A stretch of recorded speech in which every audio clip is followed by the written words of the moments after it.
Hi. It occurred to me that I didn't actually set up the camera very well for both of us to fit on this part. So, my name is Dylan, My name is Margaret. and we're here to actually not talk all that much because we have this really cool interview that we got to have with Joe Manganiello last week, I think, when he had a spare hour to chat with Eric and myself. And so we're going to dive right into that in a second. But first, I'd like to thank D&D for hosting us on the official D&D Twitch. It is and will always be an honor to be here. And shout out as well to Erica, who is co-producing and moderating this stream with us. I always say that this show would be a disaster without her, and it's true. She's about to be starting a giveaway if you are on the C&E Games Twitch. So yeah, we have something extra special for today.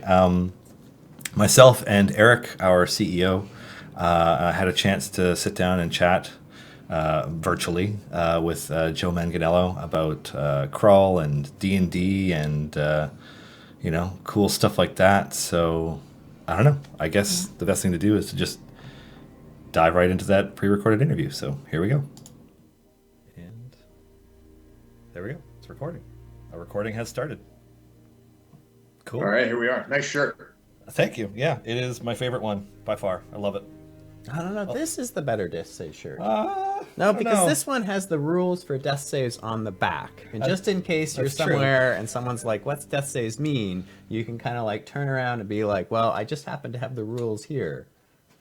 Well, and now that D&D Beyond has uploaded the Italian Player's Handbook. Oh, I did see that. And I just got back as the ambassador of Dungeons and Dragons to Europe from the Lucca Festival, which if you haven't been to the Lucca Festival and you are a science fiction, fantasy, or comic book fan, you need to go. It's this walled little Italian town that fits about 10 to 20,000 that gets taken over by about 500,000.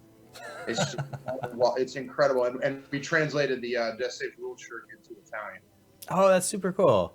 Yeah, I saw that some of the photos. Weren't you playing? You're doing some live streaming from a church. Weren't you playing like Descent into Avernus in a church? Yeah, I played Descent into Avernus in a church, and then I also played in a like a Baldur's Gate type of heist in Puccini's Opera House. Oh, wow! Pretty cool. That sounds amazing. Yeah, that's actually. You wanted to ask about being DM'd by all these people because, like, that's a pretty unique and incredible sounding experience, especially as somebody who loves D&D. But you've also been DM'd by pretty much all of the all-time great DMs of the modern D&D era. Like, you've been DM'd by Matt Mercer, you've been DM'd by Chris Perkins, you've been DM'd by Satine Phoenix. What's that like, getting to experience really just working with all these amazing creatives in that capacity? Well, you left off Mike Merles, you left off Jeremy Crawford, you left off Kate Welch, you left off Chris Lindsay, you left off Bob Salvatore, you left off getting to play with Tracy Hickman ran Ravenloft for me. Wow. So yeah, and also I just got to play with a bunch of the best DMs in Italy, so that was actually really amazing because I think they're such intricate and I use this word in like the best way, but like they're such descriptive storytellers. They're so immersive over there that it was super fun. I think there's just a natural leaning of the language into descriptive tones. It being a more Romance language based than ours. That it was really great. But I mean, all of that aside, I mean, I know the question was like, what's that like? I mean, it's great, but the real joy in life for me is getting to DM my home group at my house. That's when I'm the happiest. Yeah, actually, so I was thinking about this. I played with all the greats. I was thinking about this last night, and for me, because like you, my first love has always been DMing. I don't mind playing, but for me, if I ever have a choice, I always want to DM. And when I'm playing, a big part of my brain is really actually focusing on what the DM's doing to see what tidbits I could lift from that to use for my own play. And so what I was curious about was, having had the opportunity to play with all those people, what were things that you sort of took out of that? You're like, oh my gosh, that's a great thing that I can use, or maybe a reminder of something. You're like, oh yeah, I used to do that. I haven't done it so much anymore. That you could use as when you're DMing for your own games. Like how has that experience impacted you as a DM? Well, I grew up DMing, so for me, it's it's not taking anything away from anybody, but for me, it's something that I've loved doing since I was young. So, what have I gotten out of other people? I mean, I think being DM'd by Tracy Hickman, for example, who created Ravenloft, he created that world. So I think anytime I'm being DM'd by someone who's produced this great piece of literature, and also I grew up on the Dragonlance book. So right. The way that Tracy describes the setting, the way he describes the food on the table in Castle Ravenloft, it was like being inside of a novel. So I think there was really something to that. I think also being DM'd by Chris Perkins, someone that understands the world, who's literally writing the book as we're going along. And I did something that kind of threw him off for a second, and he had to think about it, and then he starts typing and he's editing Tomb of Annihilation as we're playing. And it only takes him like 30 seconds, like 20, 30 seconds. Okay, and we're back. And he's just right back into it. So seeing someone have that much command of the game was pretty amazing. But it's fun to just see what people's flavors are, and how they run games. And I think more than anything that I'm pulling away from their games, I think it galvanizes the way that I DM, or my style. It becomes clear that I have a specific style. But LA is a very there's a lot of great games out here, and there's a lot of great dungeon masters. Yeah. So and a lot of those guys play in my weekly games, so we DM for each other.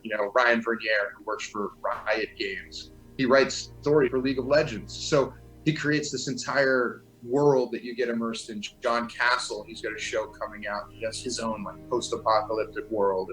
Thor Nye of the Lads, so it's fun. It's just we have a fun group out here, and we all just have fun running our games for each other. Yeah. So if you were to describe your style, what would be your DM style? What is my DM style? Well, I'm an actor. So I think I've got a voice for everything. So I'm like the DM of 1,000 voices. Oh yeah, I can never do voices. That's one thing that I actually have thought about taking voice acting lessons just enough so that I could do voices for NPCs better. Well, okay, so I went to Carnegie Mellon for 4 years. Yeah. Well, same thing, I guess. No, but I think. I think I do a lot of voices. I think it's also me personally, and I know that this is probably controversial to say, but I think your players have to be afraid that they're going to die. Mm-hmm. Oh, I agree. So, and that's definitely okay. So that's something that I learned from Chris Perkins. You go into a game with Chris Perkins and you're nervous. Right. Because he has this, it's funny because he's the nicest guy in the world, but he has this air of like, I'm going to murder your character and I'm not going to feel bad about it. And so I think there's a bit of that I definitely enjoy. I think, I'm of the older generation of D&D players where we like being scared. We like being a little off kilter. And I think creating a little unbalance for your players is important. Yeah. I often talk to my players about saying like, I want you to have a fun time, but recognizing that being entertained and having a fun time involves, you might die, because if you take that away, it's just boring. If you're like, well, we'll just make you a god and then you have everything you want. And that's the most boring game ever. Yeah. So a little bit of fear, little fear, lots of fun. And I like terrain building too. So I'm big on Dwarven Forge. I raided an aquarium store recently to run an adventure that was underwater. So if you look at my Instagram, I have some pictures up of this sunken ship and this demon portal under the water that they had to go to. And so I do like building. So it's fun for me. I think it's like having a workshop in your garage. I just go downstairs, throw on some old Metallica and just start, building some terrain and dungeon rooms for my players. Now, do you mod any of the Dwarven Forge terrain and stuff? Like actually go in and kind of like sculpt on it or paint it, or you're more just assembling and bringing it together? I don't. If I only had the time, Right. I like painting it. I enjoy all that. I just don't have some time. So I send all my painting jobs to Kentucky to the Method Man. Right. He's Buddy Macy. He's out in Kentucky. He's my painter. You look at his Instagram. He's got a bunch of the minis up that he works on. He paints he hit bashes and does all the custom minis for all the players in my campaign. Right. That's awesome. I think Shad was telling us to send something to him too. Mm-hmm. Yeah, he's the man. Yeah. He's the guy. But don't jump in line because he's working on some. He's got some stuff for you, eh? Yeah. Fair enough. That's right. Oh, and I also I was looking at a book that recently came out, which was about Dungeon or Monsters Think 2, or it had a quote from you talking about kind of role playing the monsters and really kind of thinking through it. Does sort of like they do a piece on each of the sort of classic 5e monsters and kind of how they'd approach a fight, and really kind of working through what their mechanics would be and how best to use their abilities. Yeah, it's the monsters know what they're doing. That's it. Yeah, that's the one. Yeah.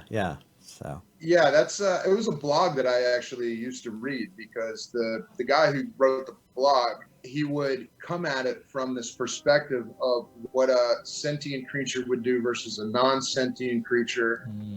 If you're gaming a troll, he would take a look at the rules of playing a troll and really get into, when you cut the arm off, it can come back to life, or how does a new troll grow? How do the arms act independently? And so there were fun tips for DMing. And as it so happened, it was published by a division of Simon & Schuster, and I wrote a book for them years ago called Evolution. Oh, okay. So my publisher from my book called me up and knew that I worked for Dungeons and Dragons, and said, "Hey, do you want to give me a quote for the back?" And I said, I read that blog. Of course I will. Yeah, I'm one of the few people you could pick up on your speed dial and would actually know what that is. But yeah, sure. Yeah, it's a great book. So yeah, if people haven't read it, I recommend it for DMs, because for us, or for me at least, the character, or the monsters, the creatures, those are my characters. And I do prep work to try to understand, basically, if I was that monster, how would I kill these people? So when I talk about wanting to kill your players, that's what I mean. It's like the dragon's I'm gonna hit you hard with everything I've got, or if I'm playing a spellcaster, I'm going to try to target these spells first. And so I do put thought into that, and that book is a really big help. Yeah. It seemed very much part of your style. Like, I like that idea of, like, as the DM, I'm kind of interacting with the players through the monsters, so I want to bring those the most to life. Sure. Oh yeah. I'm still thinking about hanging out listening to old Metallica, to be honest. No. It's more my speed when I'm prepping for a game, but or like the Dark Crystal soundtrack. Oh, I love that soundtrack. Yeah. It's beautiful. I could talk about Dark Crystal all day, but we should probably talk about Crawl. Yes. Okay. Yeah. Go. Tell us about Crawl. Crawl. So I was approached last year to write and conceptualize part of the Baldur's Gate Descent into Avernus adventure module, and with that was a storyline, a mini storyline within the adventure that you could either choose to take up or not. And it involved Archon the Crawl, who had returned to Avernus with the Hand of Vecna and was attempting to free Tiamat, and all of the surrounding dragon armies that are now mobilizing, realizing that a champion has returned, and finally the dragon cult is on the verge of unleashing their queen after her imprisonment after the 1,000-year giant dragon war. Finally, it's going to happen. So I created a bunch of characters that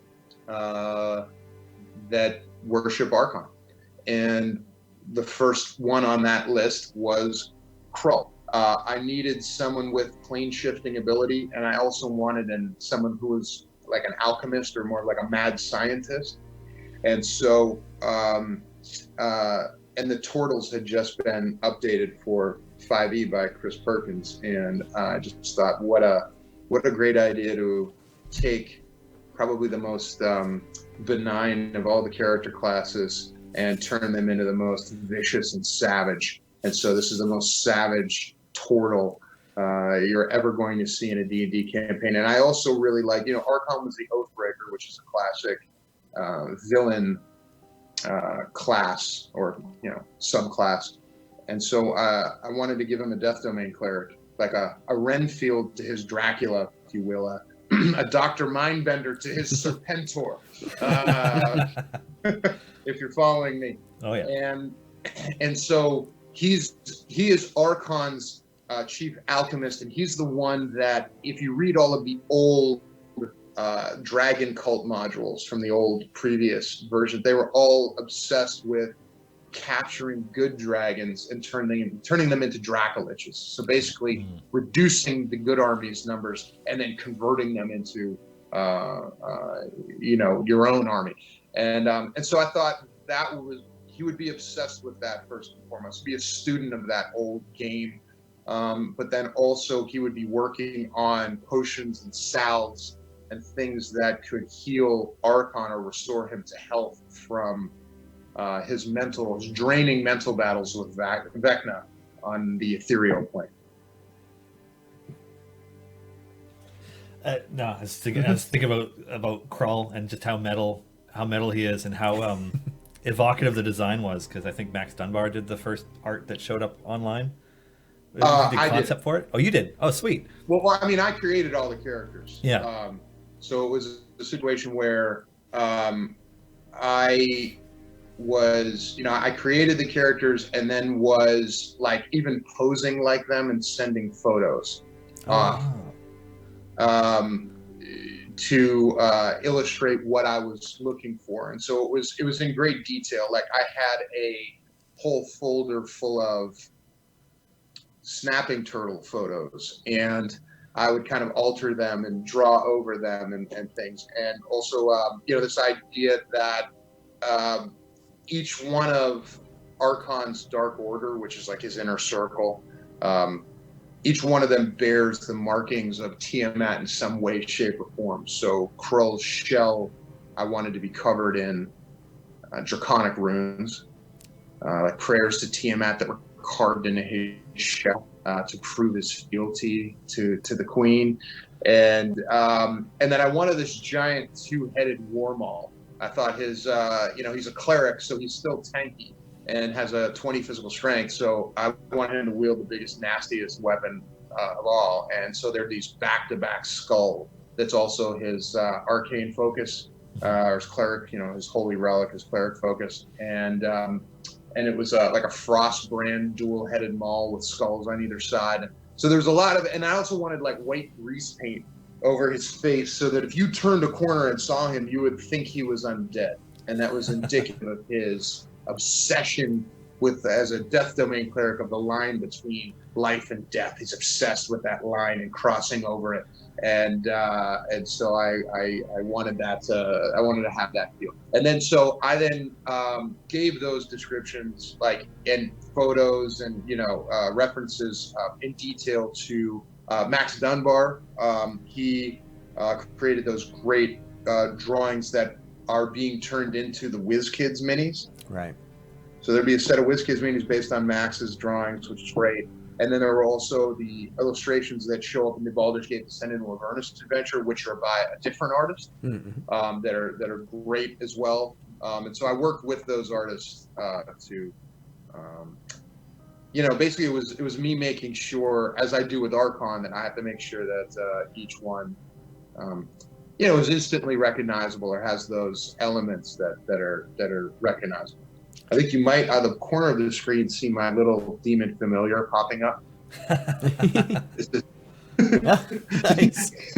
She heard her name called, so she was popping up in the chair. So that's Bubbles.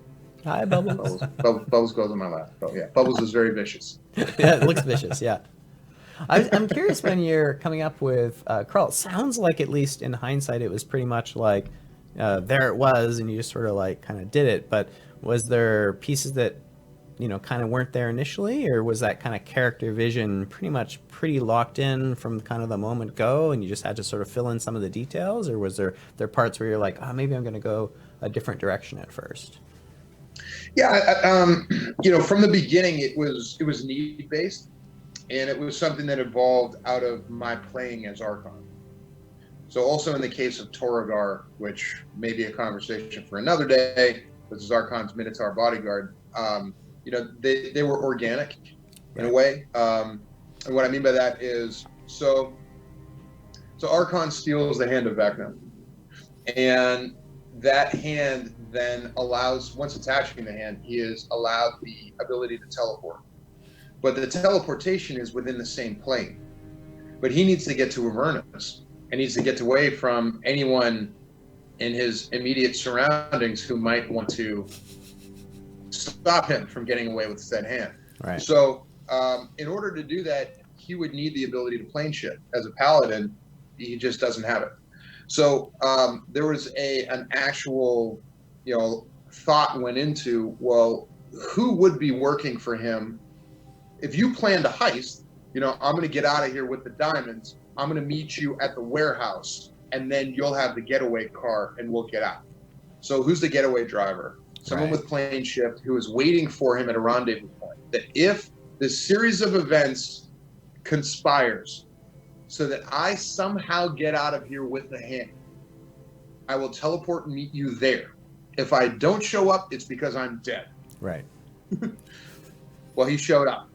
And so there was Crawl. And that's how Crawl was born. So I thought, okay, he's plane shift, cleric, death domain, perfect.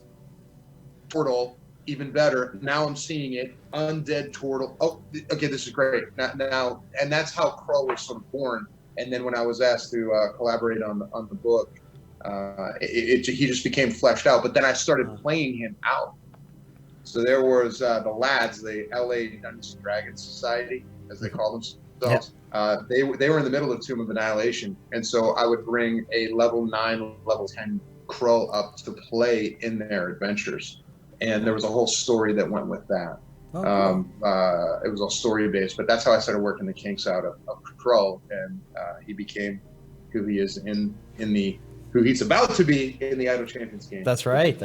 Yeah. It's funny because I was just about to ask if you PC'd him before he became a monster stat block, and so did you convert it to a monster stat block yourself, or was that a collaboration with Chris Perkins or somebody?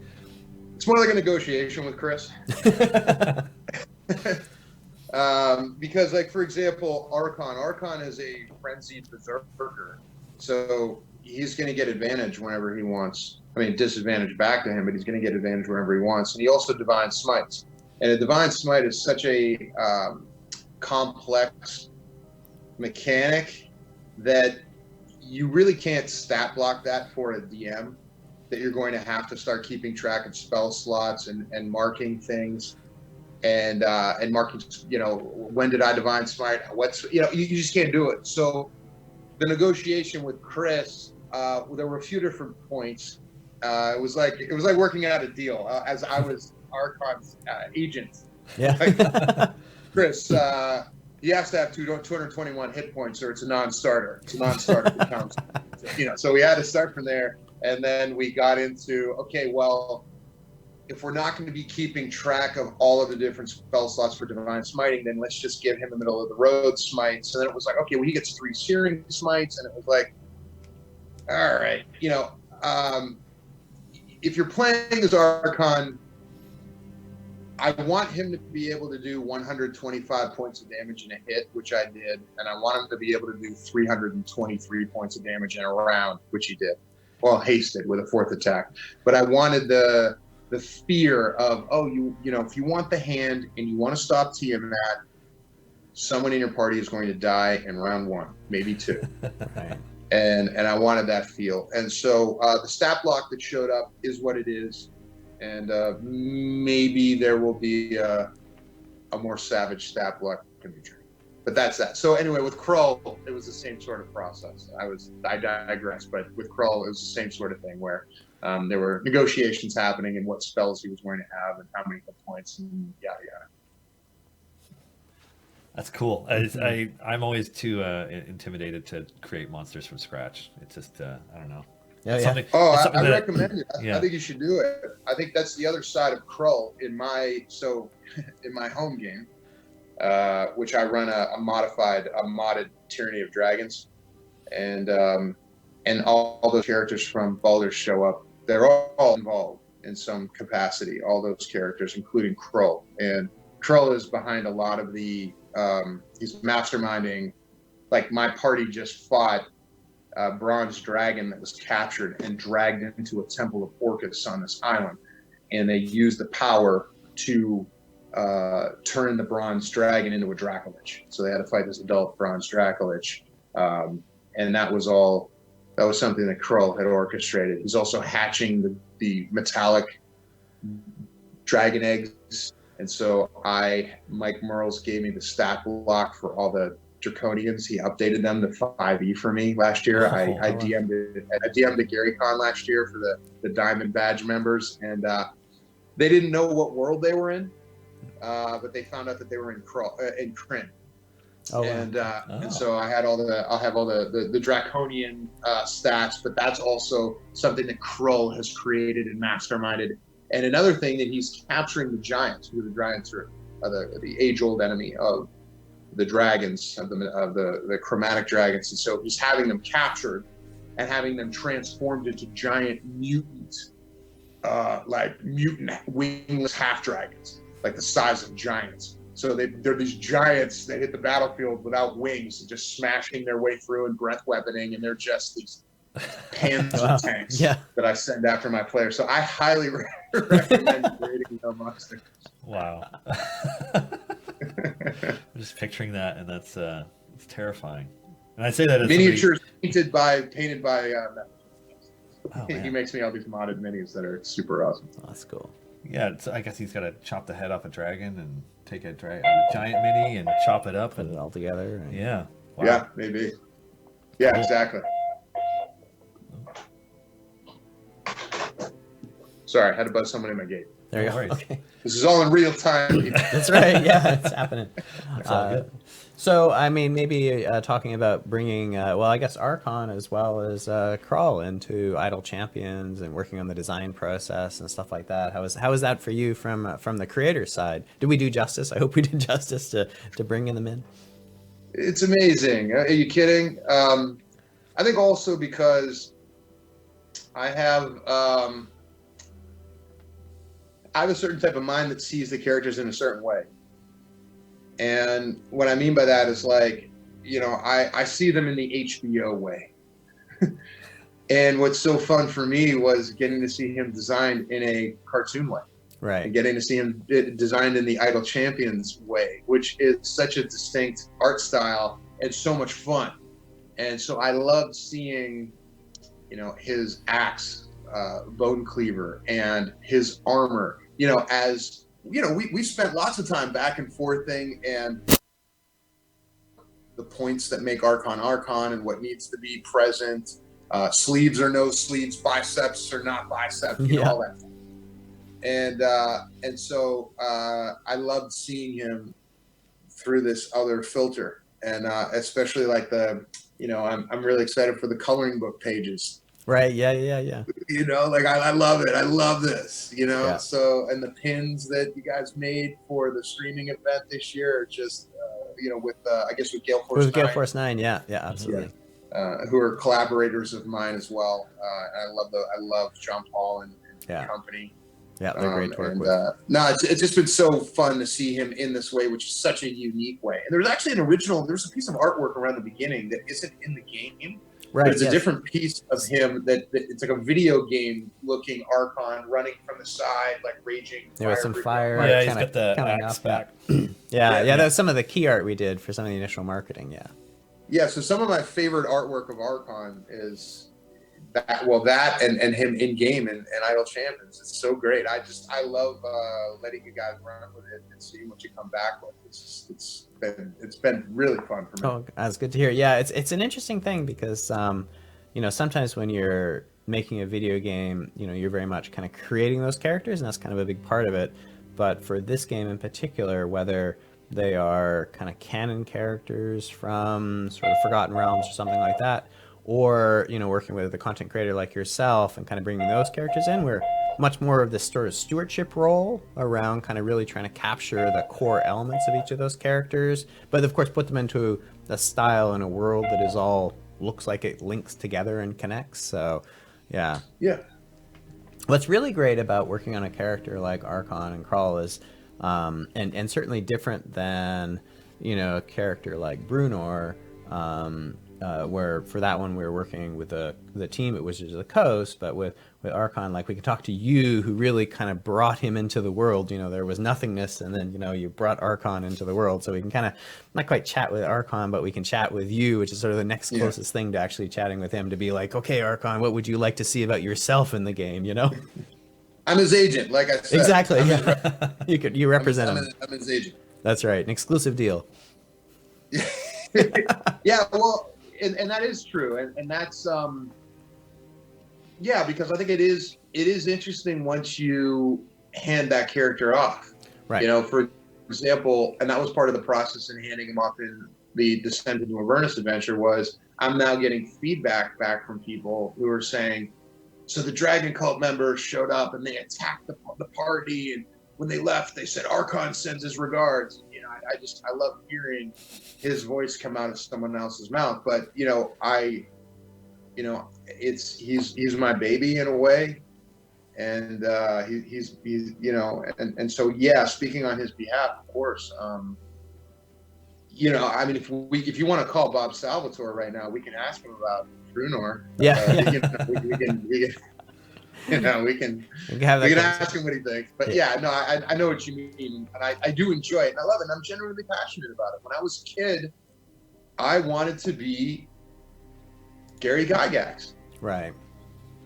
I wanted to grow up. I wanted to work for the company, for TSR, and I wanted to be the next Gary Gygax. That was what I wanted as a kid. So for me to get some modicum of that as an adult, or as that I get to do this aside from my regular job, right? Man, it's great. It's just I can't ask for anything more. And then I get contacted by you. We went out to lunch one day, and you're like, "Well, we want to put Archon in our game." Okay, well, explain to me how this game works. And that you were explaining to me how IdleChampions work, and that was my introduction to it, and I just loved it. And it was just this, flood of ideas. And, okay, what if the Manticore flies down, and Chungo, attacks. What if he breathes fire, and what if this, and what if that?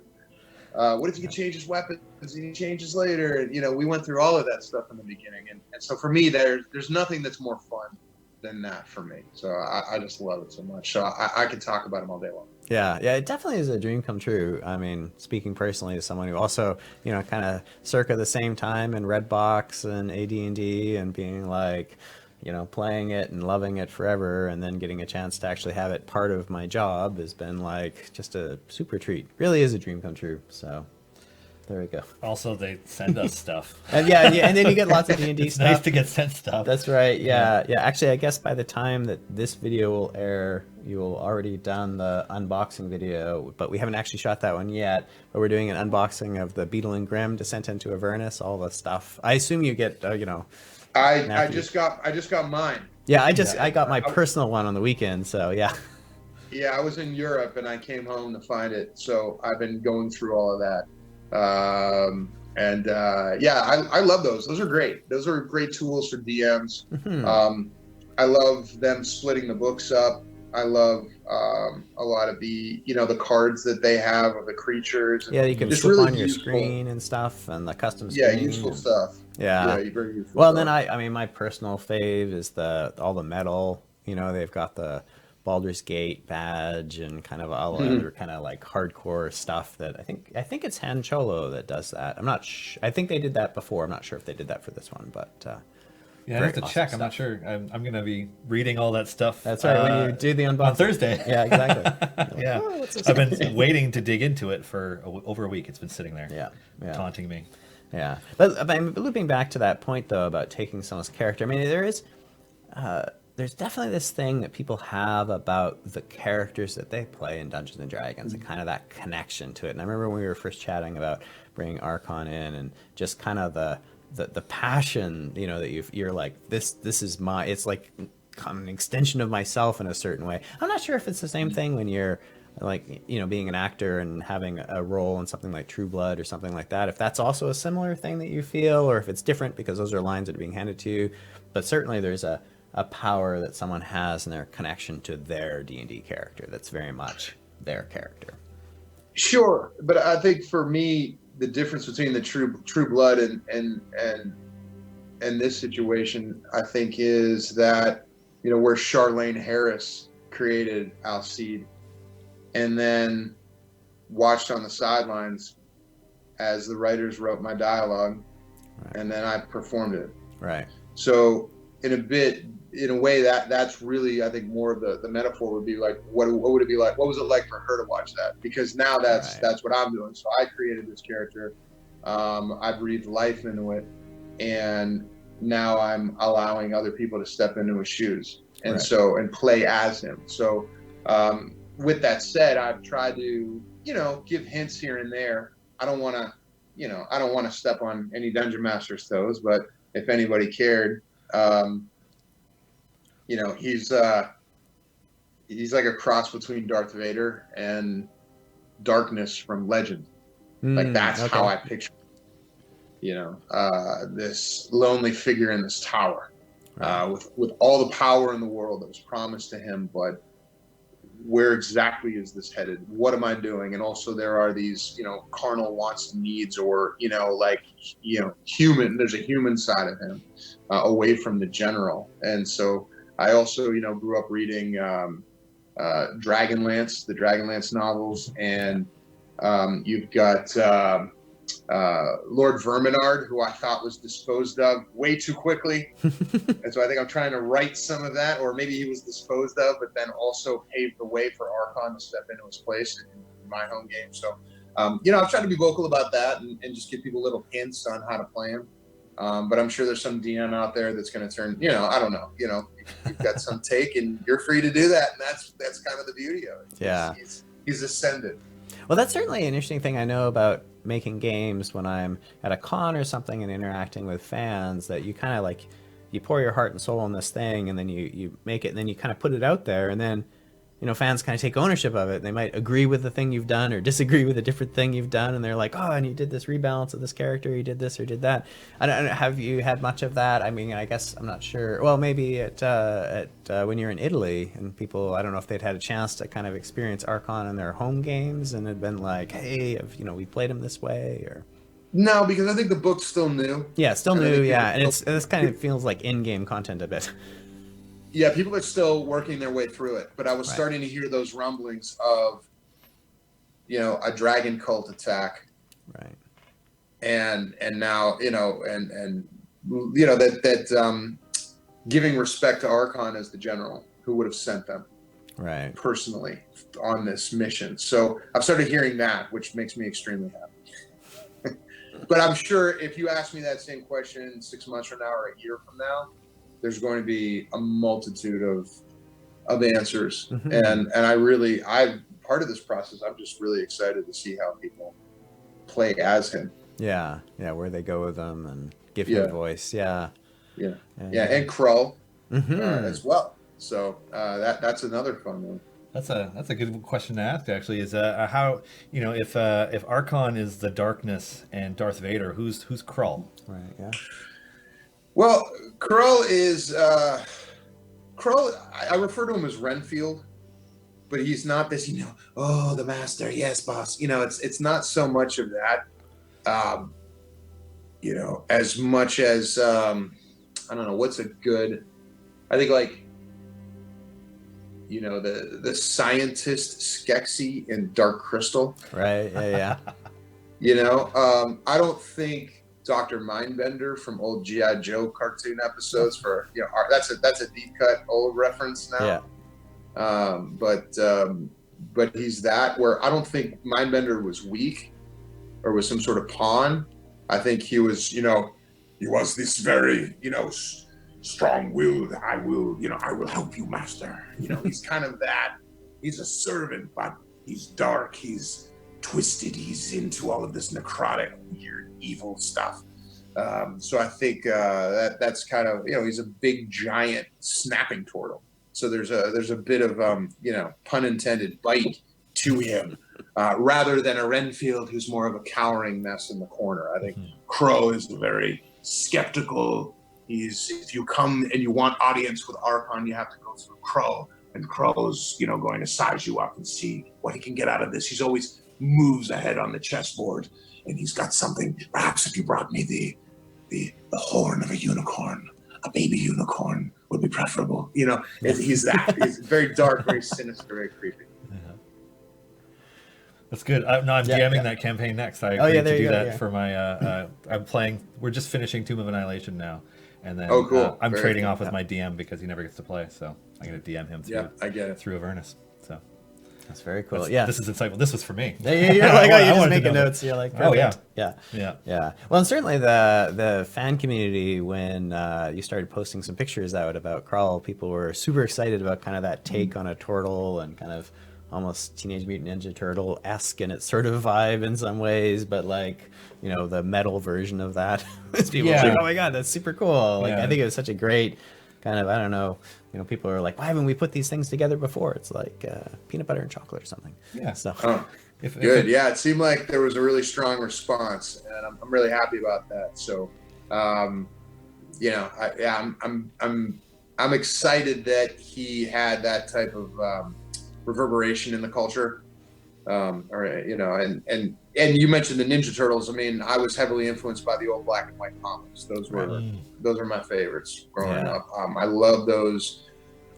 The first 11, 12 issues of when Laird and Eastman both were doing the issues. Those were incredible. I had them all. I used to actually play the old Ninja Turtle role-playing game. I used to GM, hardcore, and so much so I own the watercolor painting by Kevin Eastman, the original painting that was the cover for the Ninja Turtles tabletop role playing game. I'm looking at it right now in my office. Oh, wonderful! Is that next to actually? Yeah, it has Leonardo with the swords crossed, and then there underneath him there. Very iconic cover. So I have that hanging on my wall, and I actually, through a fortunate series, through a series of events, I just purchased the cover for Transdimensional TMNT, which was them fighting that giant monster with that rift of energy down the middle, and there was a giant T-Rex on one side, and then a giant robot, like a Terminator robot on the other side. They're done by Kevin Long, and so I'll have both of those covers. Wow! And then you have your portrait of Archon. Oh, the Easily painting. I saw that on Instagram. Yeah, my wife, without me knowing, Nathan Stewart connected her to Jeff Easley, and for people who don't know, he painted all the old Dungeon Masters guides, the player's handbooks for second edition, a lot of first edition art as well. More prevalent second edition. His covers were all the second edition. He did Dragonlance covers too, didn't he? Well, he has a lot of Dragonlance art. Yeah, like that Lord Vermin art, that was his. I think when you think Dragonlance, you think mostly Larry. Right, yeah. Elmore. Yeah. Who is currently painting Archon. That's what I thought. Yeah. But that's not done yet, though. Not done yet. Not yet. Still working. Okay. Yeah. I'm excited to see it. That sounds cool. Yeah. We want to be respectful of your time because it's getting close to an hour. So. It's lunch. Yeah, Bubbles has to eat lunch. Has got to eat lunch. There you go. Yeah. Yeah. So do we. Yeah. That's true. Yeah. Cool. Yeah. So thank you so much for taking time out of your day to chat with us about D&D and Archon and Crawl. It's awesome. Please. Thank you for immortalizing Archon and now Crawl.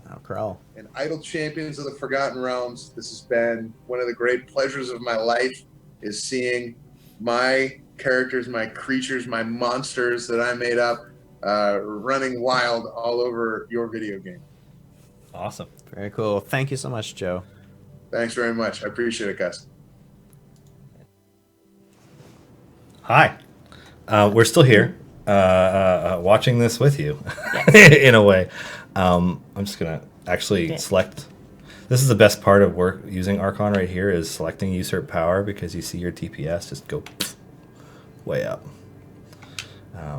Because now he's good. And I'm also gonna close this little tab here. So that was our chat with Joe. It was nice to chat with Joe. Joe is enthusiastic and fun, and this cord is wrapped around your foot. Oh,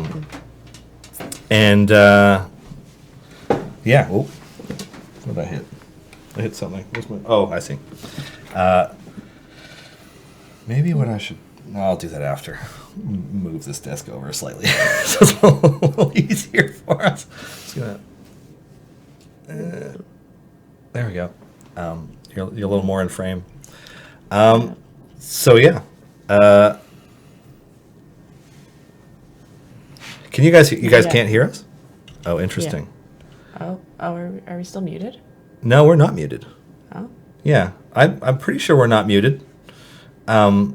Which is to say, I see the sound bars going up and down like they're supposed to, and the volumes are there. Okay. Yeah. It was just the one guy. Okay, cool. All right, I'm not crazy. Oh. Before we go further, one of the questions that came in while that was running was a real Sadar asking whether or not it's possible to become a Lich against your will, which is an interesting question that is kind of like a question for individual DMs, because like it may or may not be relevant to a story you're telling.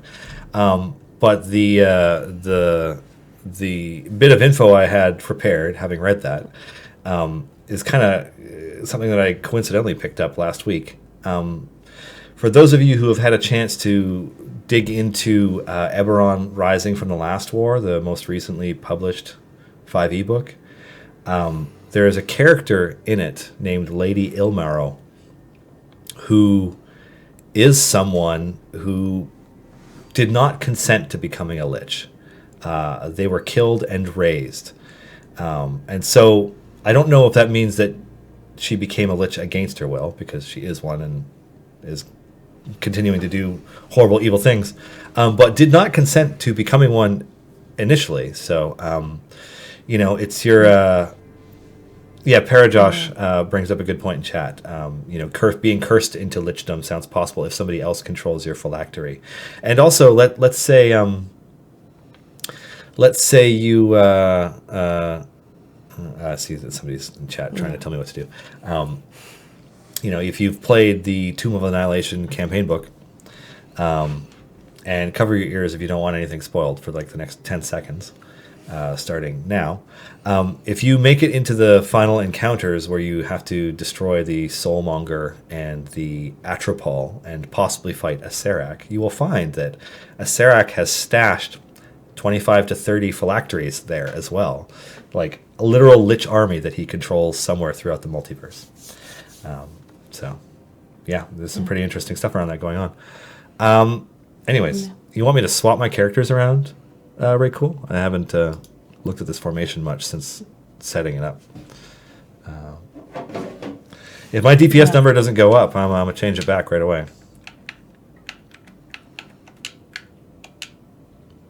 It didn't do anything. No difference. It's a usurp power formation, so I don't know why that would change anything. Archon is already usurping Puent's ability. So, anyways. Do you guys have any questions for us related to, anything D&D related, IdleChampions related, Saracen HC? I'm sorry if the question has been answered already, just joined, but where is that Archon skin from? So, as you can see, my Archon may look different than your Archon, and he's also steadily taking damage and steadily being healed. Archon, as some of you well know, has the Hand of Vecna as his left hand, which I just realized I raised my left hand off camera. And in honor of that event, which happened on a popular show after we had added Archon to the game, because we actually added the Archon as seen on Force Grey to the starting roster of IdleChampions. So Archon makes a very memorable appearance in the campaign finale of a certain popular show that's usually on Thursday nights. And, we kind of always wanted to do something related to it. And we eventually did. And so this is, the Hand of Vecna Archon. And it will be available in the future across all platforms. It has kind of, due to some combination of things, has popped up briefly on different stores already, but isn't actually, I don't think it's actually finished. Like, not all of it. There's a feat associated with the skin that doesn't work properly yet, I don't think. Anyways, it's coming soon. Senrith, is it possible to have a good aligned Lich? A lot of Lich questions today. I suppose it is theoretically possible, but I have never seen an instance in D&D where becoming a Lich didn't also make your alignment go to evil, because you become a different being that prizes knowledge and power above all other things.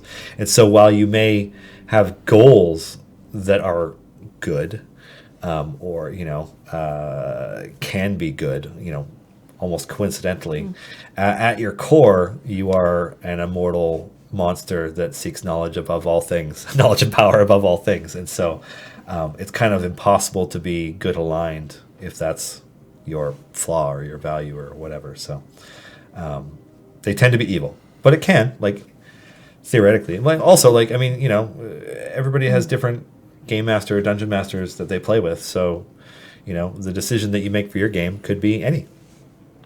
You could have good aligned liches if you wanted. Although, they are undead. That's not a good thing. So, yeah. I don't know. Do you have anything to add? I don't know. A different IP, but kind of would remind me of Garth Nix Aborson. But that's more necromancy. Not sure if you heard those. Well, undead are... It's all necromancy. It's all necromancy here. Oh, yeah. Alrighty. Yeah. I just noticed that Crawl has no affiliation, but I thought the blog gave him one. Is there a reason for this? Simply, that's on me. We had talked about giving Crawl an affiliation that is tied to Archon, and I don't know if you've read the Baldur's Gate Descent into Avernus book, but there's a third member of that group. And so we had talked about having an affiliation called the Dark Order for that. It ended up being something that made it into the blog temporarily, but wasn't supposed to be there. And that's actually why Crawl doesn't have one right now. That doesn't mean that it's going to stay that way forever, but that's why that happened. So you can blame Dylan for that one. Have you recovered from Extra Life already? Well, I went into Extra Life sick, and I am less sick now. So, yes. How was Extra Life for you? It was great. Recovery. I did not spend the full 24 hours. No, me either. Yeah, but, I never do. It was a great time, and I think the office has recovered now. Monday, not so much. Yeah, there were definitely some haggard folks on Monday, but everybody just loves Extra Life so much, so it's probably a good thing that we only do it once a year, in the sense that there's a recovery period afterwards. Yeah. Didn't Archon also get the eye, or did I misread that tweet?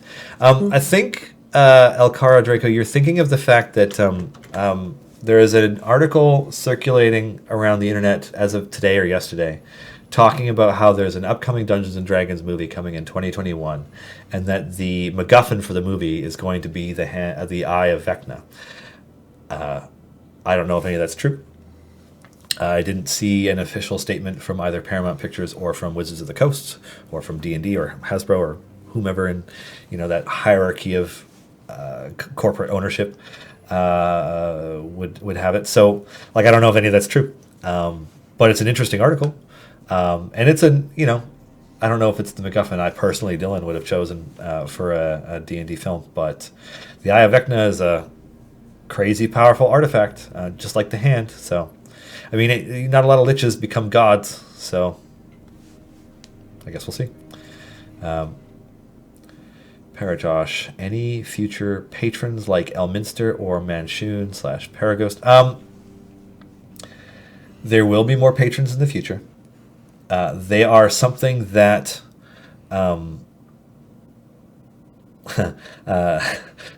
they are something that we want to roll out at a slow pace, because each patron it adds a lot, right? Like, it's not just that there's another patron you can work for, it's that you also, in order to catch them up to where you probably are with either Vajra or Mert, there's the entire game's worth of variants to do. So, we will eventually do more. We do have plans for them. Patrons like Elminster and Manshoon sound like a great idea, but we don't have anything to announce yet, and I wouldn't expect any new patrons before the end of this year. Why was Krull put in the same slot as Krond? I thought you were trying to expand the roster that would work with Krond. That's a good question, Silver Griffin, and it touches on a few things. So I kind of have to answer a bunch of different parts of this question, even though it seems like it's just one. Justin actually talked a bit about this on the Discord the other day. Basically, internally, we have a bunch of different things that we track for where we put champions. In terms of, like, what other slots are being used in their events, what other slots were used in the event preceding theirs, or the one that's going to come after. And then, once we kind of get through a lot of those criteria, we came down to, we were either going to put them in slot 6 or slot 9.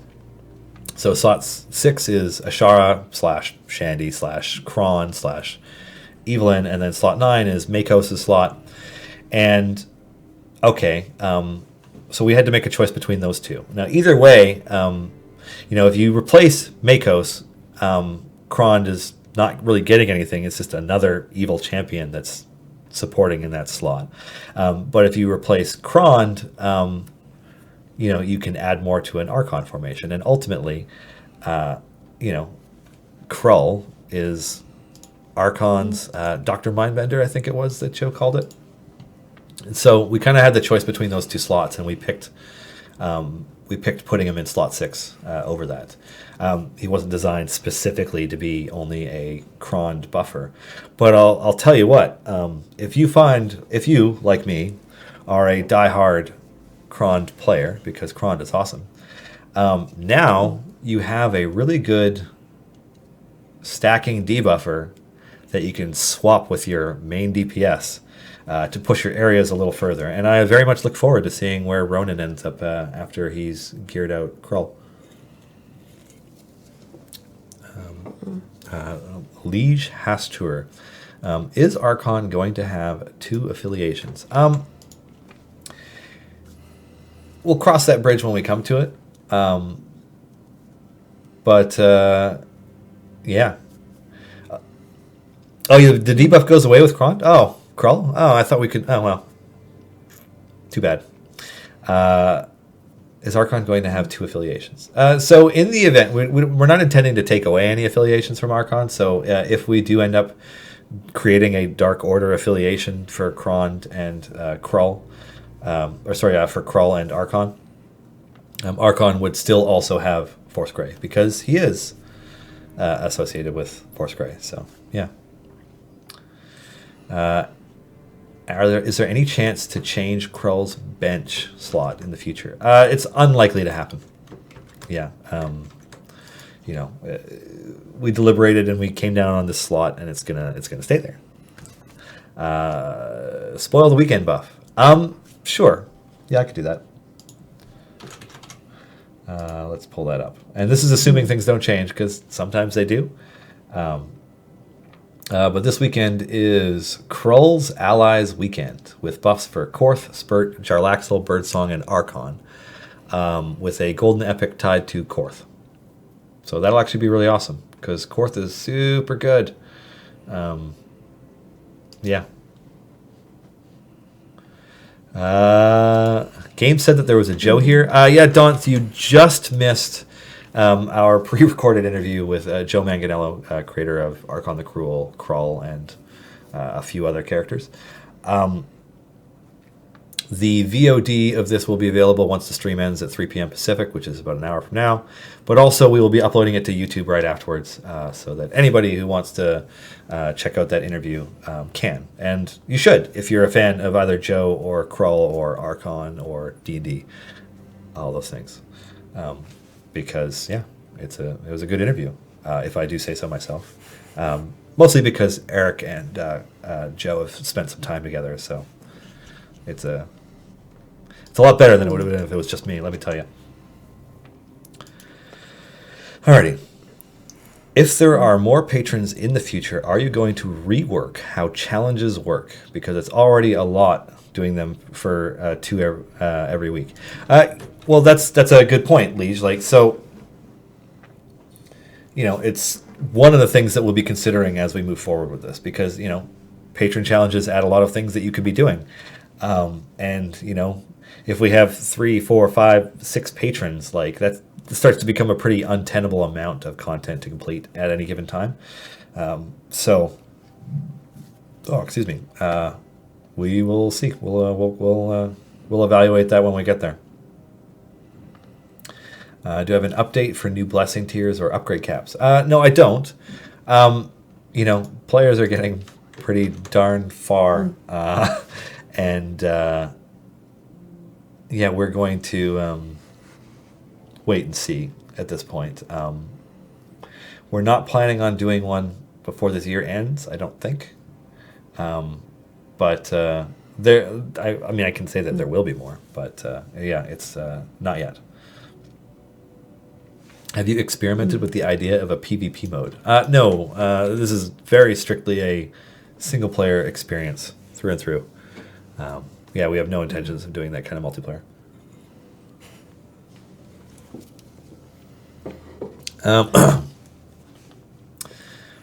Just give us more evil champions in slots without evil champions. We'll keep that in mind. Eventually there will be evil champions everywhere, and the world will turn to darkness. I'm just, I want to double check something, because I bet, because we have another evil character coming up for the end of this year. It'll be our last character of the year. I'm just curious what slot they're in. It's probably not decided, because it's probably not finalized. Don't read out that name. But I just want to see what the planning is, because I'm curious if it's in a slot that already has one. Interesting. Okay. Is the lawful evil male of the next event going to be in a slot that helps Krond? That is an interesting question. The lawful evil male of the next event doesn't really strike me as somebody who helps anyone, if he can help it. At least not unless he's being paid. So that's the non-answer that I'm going to give, because we're in Crawl's event, so it's time to talk about Crawl, right?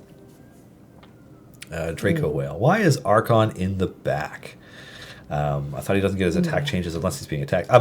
This is an Archon usurp power formation, so he's actually stealing buff to try and increase his DPS. And I don't know. He's all right, I guess. He's got a really badass turtle. I love the aesthetic for Crawl. It looks great. Are there any plans to include more characters from the Baldur's Gate series? This game needs TX. What can I say about Baldur's Gate? I can say that we don't know anything about Baldur's Gate 3. Just going to cross that one off the list now. That if we had the opportunity to work with Larian or with anybody related to it, and maybe even incorporate some of those new characters, that would be cool. But yeah, there are some great Baldur's Gate characters. There's the Jaheira. There's there's a whole bunch of really good Baldur's Gate characters. So we'll see. I think you can expect to see more of them showing up. But we'll see. Real Sidar, who is Margaret? This is a good one. I'm going to cough for a second. There we go. Would you like to take that question? I think I'll take that question. Okay, do it. I'm the new marketing associate at Codename Entertainment, which is why I'm here and also why I don't talk that much because I'm still new. Now, for those wondering, Margaret does talk a lot. Not like a lot, but like, you know, she's a comfortable conversationalist who reads a lot and learns a lot and knows a lot. So I expect her to be pushing me out of here sometime in the next, I don't know. We'll see. I was thinking months, but it might be weeks. I guess we'll see. I really need to fix that camera angle. It's like way off, but I know I moved it for extra life, so it's like I don't want to do that while the stream is running because it's like kind of, I don't know. It's just like not right. Maybe there's a better way I can set it up later. Anyways, if you heard that whistle in the background, that's from the original Star Trek. That means that the rest of the office is going to get coffee. Alrighty. Are there any plans to make click damage matter more beyond the point at which it's instantly killing enemies? Perhaps a familiar-related character or a boss-related minigame? I'm going to make a note about that.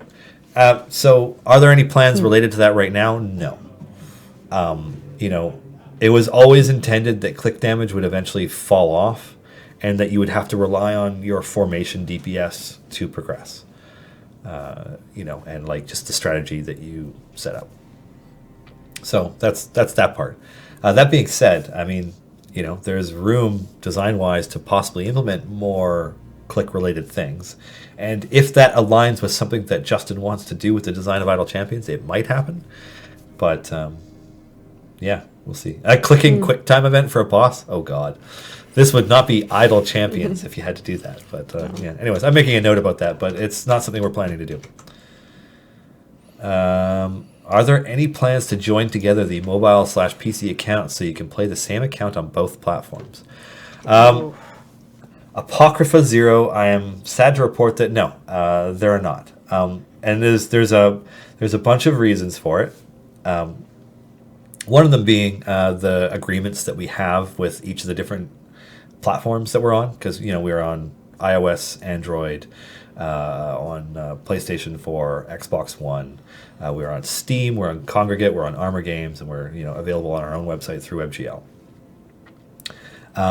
But that also means that we have relationships with Apple, Google, Sony, Microsoft, Valve, and quite frankly, the platform agreements we have with them don't allow us to just move players around between them. I know that some game companies are able to pull that off. Like obviously Epic Games can do that with Fortnite, right? But unlike us, Fortnite pulls in billions of dollars a year, and so those companies are happy about the cut that they get from that, and so they're willing to make allowances for that kind of thing. Whereas for us, that's not the same case. But also, the version control and developer related stuff on the back end that would come with trying to be at a simultaneous release candidate across all platforms all the time is something that is extremely difficult to do.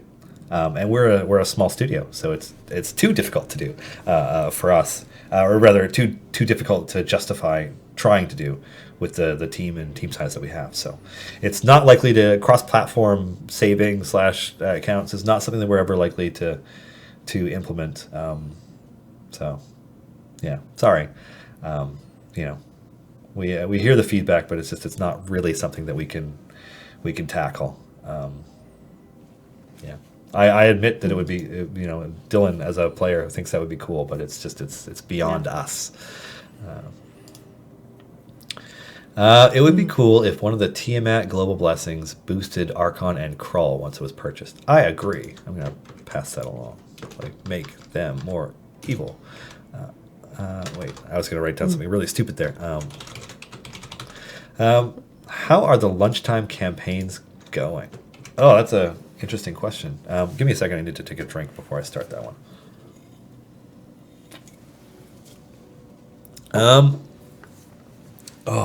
Let's see. We actually played quite a lot of D&D during Extra Life, although it wasn't all on camera. There was the My Little Pony one shot, and there was another D&D one shot that were part of the official programming. But behind the scenes, one of the lunchtime campaigns did 2 sessions that were, I don't know, several hours long each. And we are very, very deep into the Curse of Strahd campaign. We have gone in and cleared out, more or less, the Amber Temple. And we have, at this point, we have found the holy symbol of Ravenkind. And we are getting ready to go to Castle Ravenloft. Yeah, we cured our Cleric of Vampirism. We, have wrapped up quite a few of our extra storylines, and there's only a few things left that we're going to be tackling. But yeah, we're kind of just like, we've leveled up to the level cap, as we put it. We're all level 12, and Adam, our DM, has said that he's not going to give us any more levels, just period, full stop. He's like, he's already higher, we're already higher level than he would like for us to be wrapping up Curse of Strahd. So yeah, we're kind of just working towards going in, trying to defeat Strahd. We'll see what happens. And you never know in D&D, right? Like, you could overlevel something and lose, and you can be underleveled and win. Like, in my home campaign, we're almost done Tomb of Annihilation. There's literally like one room left in the Tomb of the Nine Gods to go through. And like, we didn't just successfully defeat a Serac, we killed him. And it was like a combination of great rolls and luck. Because as it turns out, a Lich can't cast any spells if they are grappled and restrained and in an area of silence, because they can't do anything verbal or somatic. And then we murdered him. So who knows? We will see what happens. Maybe this was addressed earlier, but what's with the white outline on Crawl? So that is to signify that Crawl is selected. And I just left it there so that Crawl would pop a little bit more, especially on a white background. Well, maybe not on a white background, but yeah, less helpful on a white background. But anyways, I just left them selected in the menu. So now he's not. Ghouls! I love this attack. And then they just kind of like run towards wolves and blow up. Splat. It's a good animation. Alexis did a good job with that splatter with the head rolling forward. Nice and gross. Anyways, yeah, that's what the white outline was. What's the next question? Weekend champions. Oh, Zerg, you stepped away from your computer. This coming weekend is Krull's Allies weekend. And because I have a brain like a sieve this late in the day, I want to say it was... Oh yeah, here we go. Korth, Spurt, Jarlaxle, Birdsong, and Archon with a golden epic for Korth. Unless something changes, but it's not likely. Every once in a while we change things up just before launch, but yeah. Are there any plans to give gold find details similar to DPS breakdowns? That is a good question, Daunt. I don't know that there are, but I can pass the suggestion along to the dev team to see if that's something that they want to implement sometime down the road. Are there any plans to care more about the law and chaos axis of the alignment system in the future? There isn't a lot related to that in the game yet. That's a good point, actually. I'm going to pass that along to Chris, because we're always looking for more ways to do variants and other stuff, and that actually isn't something that we've spent a lot of time working with. Can you share with us how many employees work solely on IdleChampions? Like, who's your math guru, or do all coders tend to be mathematicians? A lot of the mathemagicianship is done by Justin. How many employees work solely on IdleChampions? Let's see. So from the art team dedicated to IdleChampions, you have Adam, Alexis, and Michelle. And then from the developer team working solely on IdleChampions, you have Justin, David, Mark, Peter, Jacob, and Graham, who's our co-op student. And then related directly to it, but not necessarily only working on the game, you have myself, Clive, and Margaret, as well as Chris Rodrum, who are doing, and Chris Dupuis. So Chris Dupuis is doing the live services development. So he's not actively programming the game, but he is leading the development of just about everything. And then, obviously us marketers are talking to you and working on other things and just trying to keep people in the loop about what's going on in the game and also encouraging people to, hey, play it. And then Chris is our analytics guru who crunches numbers. Yeah. I didn't count how many people that was, but did you? No. No? All right. Well, that many. Alrighty. Will the Mert and Vajra starter packs or the Farida Zorbu skins ever be discounted? That's a good question, Thunder. I don't know. I don't think so. I don't think it's something that we're planning to do. Yeah. Unfortunately, the one person that I could ask is not in the office today. But I suspect that no, we wouldn't be because of where they're located in the game. Like if you go onto Steam right now, and I think there's a Steam sale right now, you'll see all of our DLC packs, but you won't see those because they're not available through Steam. They're available through the in-game shop. So I think we could potentially do that at some point, but I don't think it's something that we're planning to do. So, yeah. Ooh, question for me. Ooh. Flacco, do I have any prior experience with RPGs, or is this all a new learning experience for you? Prior to my interviews, I had not played IdleChampions, which I know is almost sinful to admit on the stream, but I have, and I do play a lot of D&D. So, but less so on the video game front. You didn't play Baldur's Gate? No. Again, sinful to admit here. That's okay. The game came out in like 1999 or something. Like it's not a new game. Does the party stop in front of the ghoul splats similar to Dinar Vomit? That's a good question, actually. I don't know. Let's check.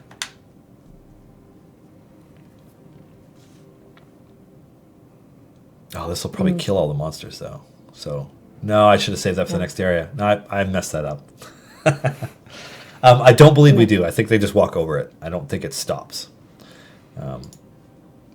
So I'm going to make a note for the devs to make sure that that's working the way that they want it to. But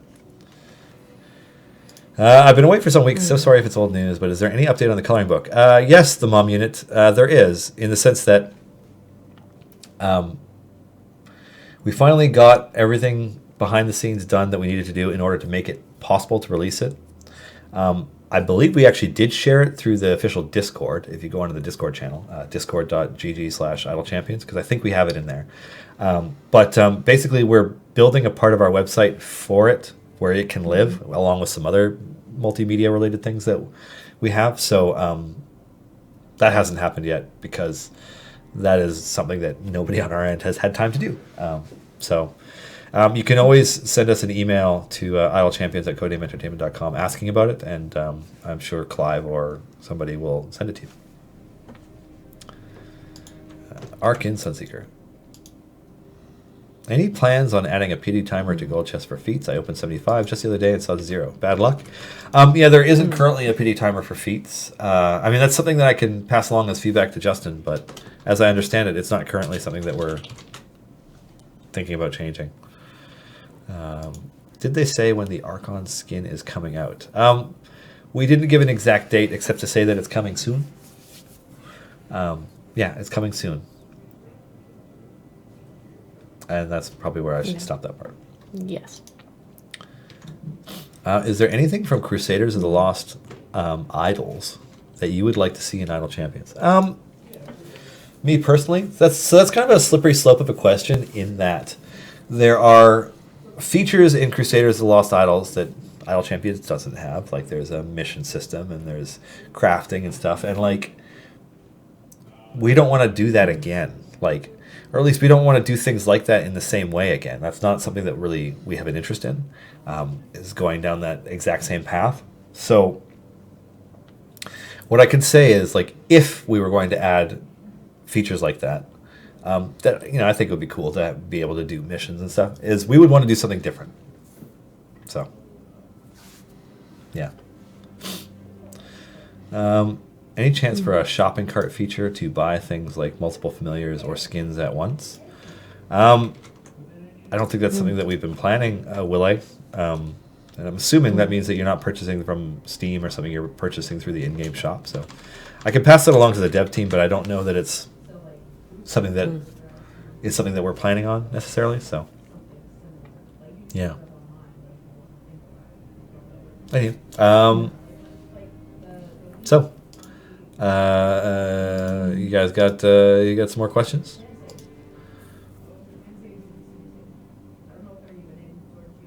To the first wish. Yeah, I think Dylan has to review his resources and employ 6 master mathematicians, also fond of role playing, which are advised by 6 public relationship managers and are supervised by 6 economics students with varying viewpoints. This reminds me of the 100 monkeys on 100 typewriters writing, you know. Anyways, where can I get Idle Champions merchandise? Wow, that's been a long time since somebody asked that question. So officially, the only way to get any Idle Champions merch is to purchase it through the For Fans by Fans shop. They made mouse pads. This. Oh, it's stained now. Somebody spilled their drink on it. They made mouse pads and T-shirts, like the one I'm not wearing. Yeah, and that's where you can get them. So For Fans by Fans. Formerly, what did they used to be called? They used to have a different name. Anyways, yeah. Shatterhand, how do Evergreen character Golden Epics work? Aside from Steam DLC, how do we get them? So there's a few places. There is, you know, it's not frequent, but every once in a while we have either an in-game sort of celebration, like our anniversary celebration, where if you log in every day and you participate in the celebration, you can get a Golden Epic. Or we do like what we call an integrated promotion, where we work with a show on something, whether that's working with the folks at Penny Arcade for the Acquisitions Incorporated the C-Team episodes earlier this year, or working with the folks over at High Rollers for the High Rollers Rogues Gambit thing that we did last year. And we did challenges related to both, and if you participated in those challenges, you could also earn a Golden Epic. Otherwise, Golden Epics are only available as part of a bonus through making purchases. They're not something that you can earn in any other way. If you could add any character from D&D canon to the game, who would it be? Do you want to answer first? I have an answer, but I'm curious who you're thinking. Oh, well, what if the character that I would add is already in the game? Like, I mean, I guess that's okay, because then you'd have to say who, and then you have to say one that's not already in the game. So who's the one that's in the game? Celeste. Celeste? Really? Why Celeste? I don't know. I like the MO. I always like the healers and the clerics. Oh, okay. They're great to play. So. And nobody else that you would want off the top of your head? Not at the top of my head, not in Forgotten Realms, but. They said They said D&D canon, not Forgotten Realms. I was going to go Lord of Blades from Eberron, who has a wonderful new stat block in the new book. If you need him for 5e, he is a challenge rating 18 Warforged who will mess your party up. Anyways, yeah, that'd be super dope. He's basically a robot covered in spiky blades. Who like charges you and messes you up. I guess he's like the robot equivalent of Pwent, but instead of being, you know, a 3.5 foot tall dwarf, he's a 10 foot tall Warforged. Lord Soth is a good choice. Yeah, I would love to have like Vecna, or, you know, I mean, there's so many good characters. I'd love to see more representation of the like just villains in general. That'd be cool. Yeah. Anyways, you guys got some more of those devlog updates. Not that I know of. What I could say about that Garwar is, I don't know, Garwar, did you tune into the Founders Q&A that happened during Extra Life last weekend? Yes. Yes. So, yeah, lots of teases. So, basically, from what I understand, and I don't know all of what's going to be in this, what Justin teased is going to get expanded upon for this blog whenever he gets around to it. So, yeah, that's probably all I can say on it, because I don't want to misspeak, and I don't have the most up-to-date version of what's going to be in that blog. Like, it's been discussed before, but I haven't discussed it personally with anybody recently, so I don't want to be like, oh, this is coming when it's not. So, like you, we're just waiting. Yeah. Can the patron shop be made to ask for confirmation before making a purchase? Maybe I can pass that along. That would be for David. Any plans for more kobolds next year? There are not plans for more kobolds, Yordle boy.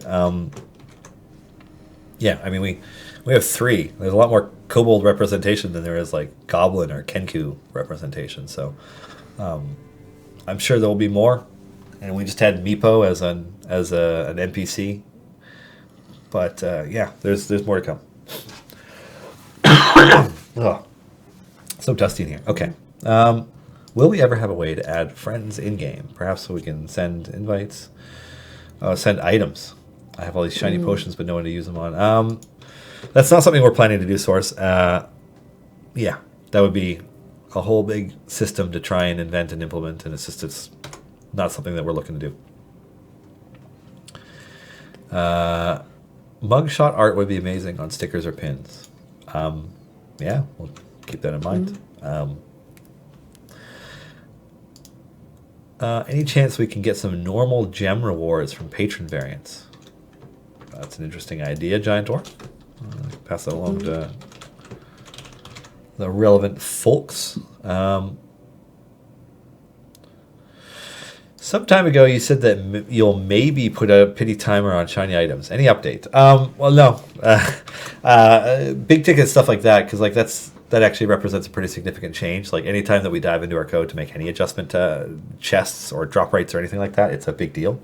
And we would make we would talk about that both in blogs and on stream before implementing it. At least that's the plan. So what I can say is that there isn't an update. So, yeah. If Sneak Peek allowed, how much will Artemis be synergized with his rivalry with Dritz? Like, is there getting angrier with Dritz in formation or energized by his absence, etc.? That's a great question for 2 weeks from now.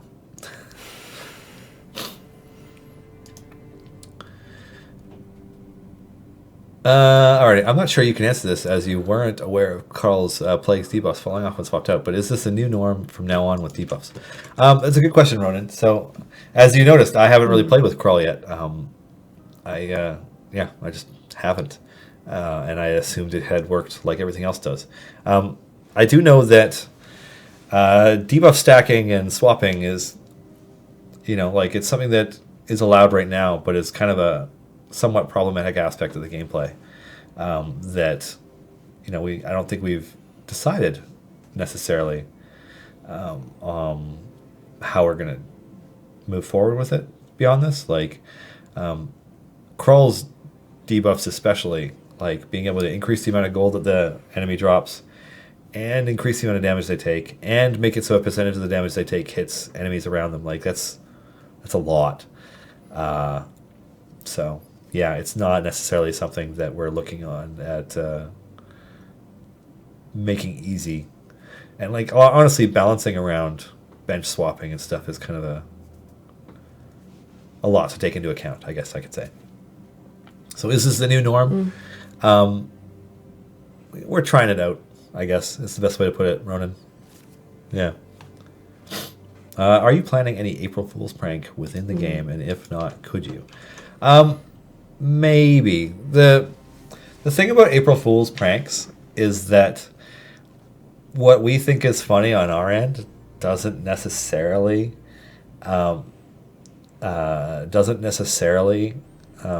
translate to something that's fun for players.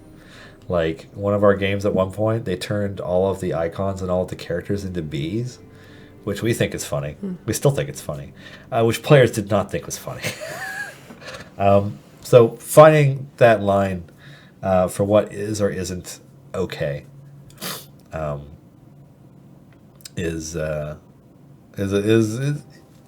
its own challenge. So yeah, I guess what I can say is we like April Fool's Day pranks as much as the next person, and you know, we might do something again. I mean, you know, we teased Spurt this past year for April Fools, but whether or not we do anything else, I'm not sure. Speaking of Eberron, any chance of a changeling champion that can switch between a finite number of forms? I mean, it's always a possibility, but it's not something that we're looking to address at the moment.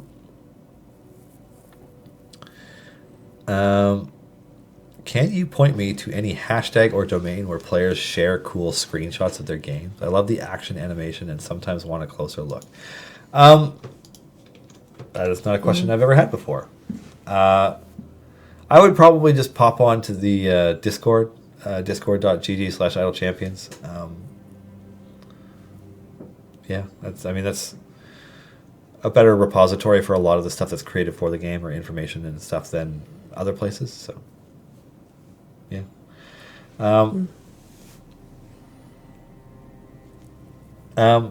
Could we have an in-game notifications about time gates being opened or an event being started? Something like stream notification would suffice.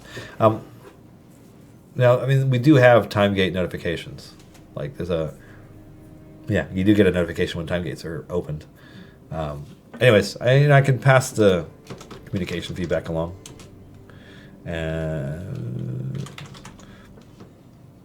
How in the heck do you get E24 Gold Find?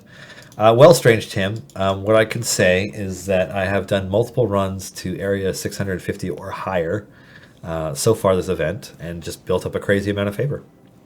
Yeah. Is there a chance that Averin is going to get the Eye of Vecna at some point in the future? You know, Liege, that's something... So, I mean, kind of our rule with a lot of our characters is that they are taken from a specific snapshot in time from the life of that character when we put them into the game. And, like, we don't actively try to keep them up to date. Now, I know that the Hand of Vecna Archon's skin is kind of a way around that, in that it's the most recent version of Archon, and we have an older one by default. But as a general kind of rule, we don't reapproach characters in that way. So is Archon going to get the Hand of Vecna like Archon has on Beyond Heroes? It's a possibility, but it's not really something that we're looking to do. We need an evil goblin healer for slot 1. Duly noted. Our Green Paradox, is there anything coming up that you are excited about, even if you can't tell us about it? Oh, absolutely. Yes. Yeah. Yes. Lots of stuff. Yeah. But I can't talk about it. Yeah. So I hope that helps. Doesn't feel like I'm answering a question, even though I technically am. Yes. There have been temples of Dumathoin in Dragon Heist and Mad Mage. When will we see a cleric of Dumathoin? That's a good Chris question. I don't know. I can say that there isn't one in our planned calendar for the next few months. So, yeah. How long until we get more gnomes? I'm not sure. I think there's like maybe one of them on our calendar for characters in the pipeline, but I couldn't tell you where they are. I know that they're not coming before Q2 next year. So, yeah, there will be one, but there will be more. But when is a big question mark at this point. Is there going to be more champions like Ashara with the buffing for certain races? There could be. Yeah, I mean, there could be. We do our full champions design one at a time. Sometimes two at a time, but like generally, like we just take them one after another, unless we're doing a major balancing update and there's reworks. And Yeah, so like, are we going to add more race-specific buffing? Probably. Where is that going to show up? When is it going to show up? I don't have anything to give you for that part. Will Dragonbait or any Critical Role characters make an appearance? I can't speak to Critical Role characters because that's a big... We'd love to, but maybe, probably not. Dragonbait will come to the game on New Year's Day. Can we get a new champion that is just 3 goblins or kobolds in a trench coat? I hope so. I like it. Yeah, like a Batiri battle stack? Yeah, I like it. That would be cool. Are there any plans for when there may be another collaboration event like High Rollers? There are plans for that kind of thing to come back. How it looks and when it arrives is not set. So, can we get a hint for hidden combinations 2 or 3 of the second set of hidden combinations? No. Just gonna pull up something here. One of them will be very easy to find in the near future, but isn't yet. And another one, quite frankly, is low-hanging fruit, and I can't believe that people haven't found it already. So I'll just leave it at that.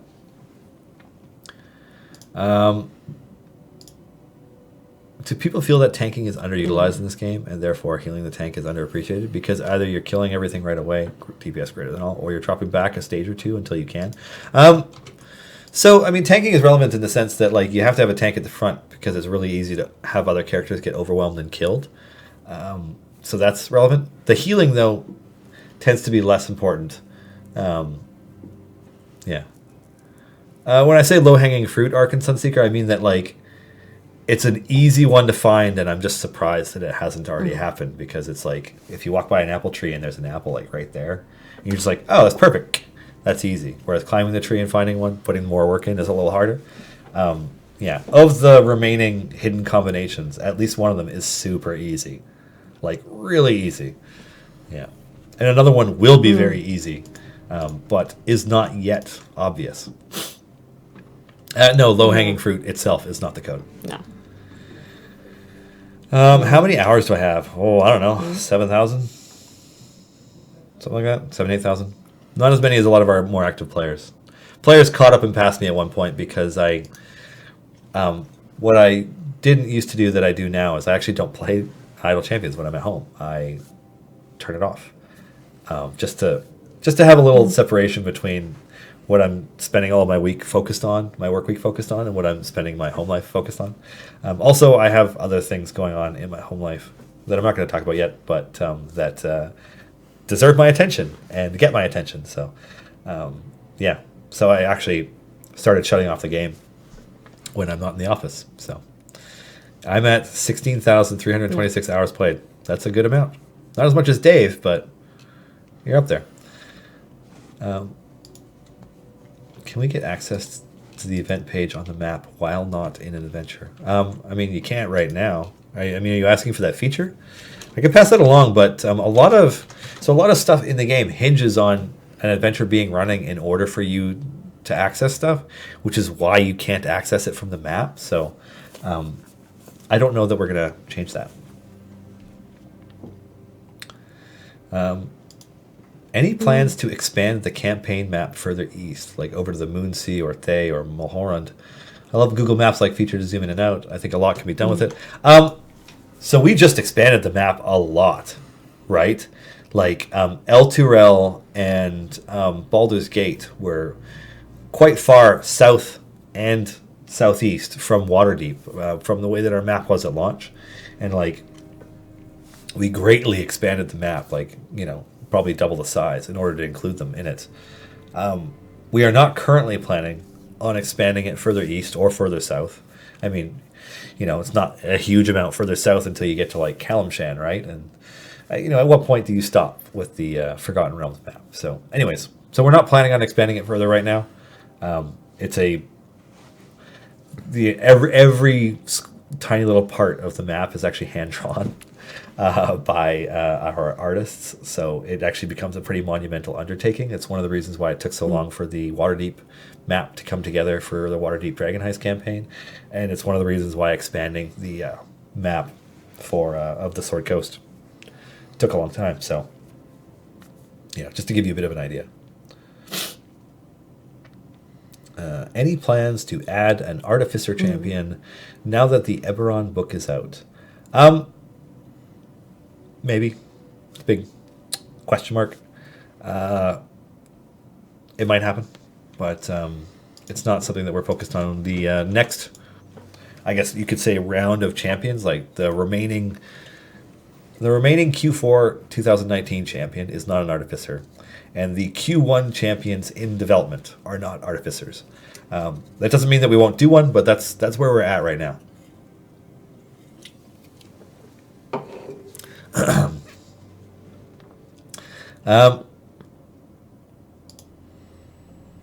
Any chance that we can do a story arc adventure where we daisy chain them in a row, like go from the Cursed Farmer all the way through to Underdeep Cartography? So when you say that, Giant Dwarf, are you saying that once you pass Area 50, Area 51 is actually the next adventure? Is that what you're suggesting? Because that sounds like a monumental amount of assets to load into memory in a single thing. Yeah, you know what? I don't even know if that's technically feasible with the way the game is built.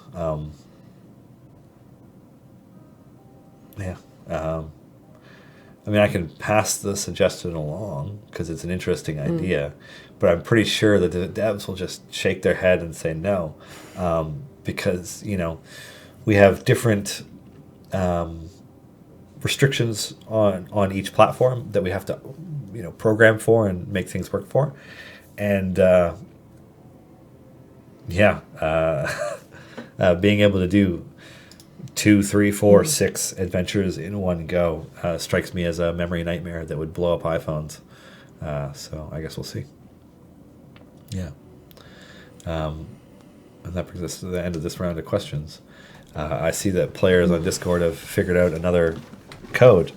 That would be the one that I would describe as low-hanging fruit, because I'm surprised it took so long for that one to be found. People probably just assumed that somebody else tried it. Cool. So, are you excited for the next Star Wars movie? Yes, I think so. I don't know. After the last one, I'm a little bit hesitant. Oh yeah, yeah. You didn't like Last Jedi? Not tons. What about it didn't you like? I'm curious. It felt like it was doing a lot of fan service, but you could say that of the latest sequence. I've been more of a fan of the one-offs, so Rogue One and Solo, but I will still go see it because I can't not go see the latest Star Wars movie. That would. Yeah. Well, I mean, it's the last one until they make another. No, but it's not the last one. I think it's the last one of this set. Yes. Yeah, it's interesting. I can't imagine not seeing it. Yeah. But I actually am one of the only people in the office who liked The Last Jedi. I'm not saying it doesn't have plot holes, because it does. And I'm not saying it doesn't have issues, because it does. But, you know, there's only so many ways you can repackage the same hero's journey. And it was nice to watch one where they didn't. Yeah, or it's not like A New Hope again. Yeah. That being said, the only Star Wars film I rewatch outside of the original ones is Rogue One. Okay. All the others, like, take it or leave it.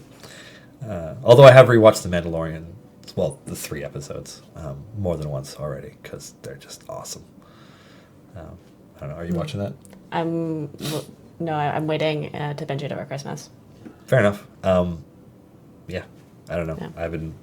It's what I always wanted out of a Star Wars show. Although, did you watch Rebels or Clone Wars or any of the CG cartoon ones that they did? Clone Wars, I think it was on when I was a kid. It was fun. Yeah, they're gonna do more Clone Wars starting next year. I don't know if any of you watched any of that, but it cut off. I don't know when it was like canceled, but like they were like building up towards something, and it's like then it's over, and they're gonna wrap it up. Both Rebels and the Clone Wars are good if you like Star Wars. They don't start well though. Well, I have a confession that I actually like the prequels. Oh really? Yeah. So Okay. I know it's controversial, but like, No, they're kids movies. Like, not that that's. I'm not saying that you like kids movies so much as, like, the thing that I find that most people bitch about when it comes to Star Wars, and like, yes, we're talking about Star Wars now, is, you know, they have these strong memories with having watched like A New Hope and Empire Strikes Back and Return of the Jedi as kids, and like, they expect whatever comes next to have matured along with them and their tastes and what they and their nostalgia and all this stuff, and like they've created this idea of where it should go from there, which no two Star Wars fans agree on anyways, not really realizing that you know, when they did the prequel trilogy, it's like, yeah, it's a prequel trilogy, but like it was kind of like targeted at the same audience that the original Star Wars was targeted at in 1977. So it just doesn't bother me. I don't know. Yeah. Well, and then there's all the like political intrigue, which is great. Yeah. in the third one. Yeah, I think, you know, what would have been, Yeah. I would have liked more would have been if they spent more time with Palpatine, Yes. and like his machinations and how he did it. Like, I thought they did a better job on the Clone Wars TV show of articulating, even though he's barely on it, of articulating how masterful he was at setting everything up and making it happen. And like the few times he does anything, you're like, holy shit. But they didn't convey it as well in the movies. Just like they didn't convey Anakin's descent very well in the movies, but they really did well on the, you know, how many episodes it was. Anyways, we got more questions in that aren't Star Wars, so Artemis is not an artificer. Well, I don't know if you know who Artemis Entreri is, those of you who read books, but he is an assassin who doesn't use devices to do it. He just stabs people with his, you know, weapons. So, I don't know. Someday we'll add him to the game, and he'll be good. Are you planning to have a remember specialization checkbox? So, Coolatone, that is a knife is a device, I suppose. If it's Okay. You know what, I think in order to qualify as being a device, it needs to have more than one solid part, which his dagger and his swords, like they're like one solid thing. If it's going to be a device, it needs to be able to do more than one, like it needs to move, or it needs to have more than one component to it. I will concede that it's a tool, and that a device can also be a tool, but I would not call a knife a device. I don't know. Maybe it's just me. What do you think? Is a knife a device? Yeah. Yes. It is? Ah, shit. All right. Well, maybe okay, moving It's on. it's an artifact. It's not like a living thing. Yeah. Yeah. Okay, then. Okay. So are we planning to have a checkbox for remembering specializations? So this is a suggestion that has come up a lot. It isn't one that we have an official idea on like how we want to do it and how we want to proceed on it. Like it's, you know, it's something that we're aware of.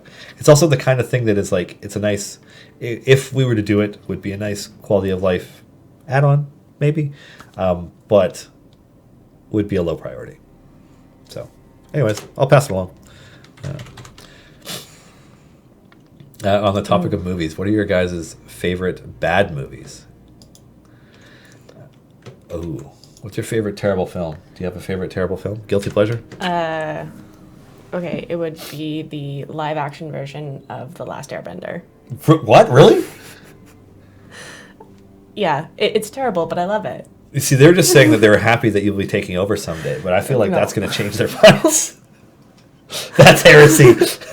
Jupiter Rising. Hey, Jupiter Rising is a good choice. I'm not saying it's better than the cartoon, because it's Oh, God, not. no, it's not. It's not. It's just not, yeah. But I don't know. I thought they did the CGI bending kind of cool, and there are plot holes.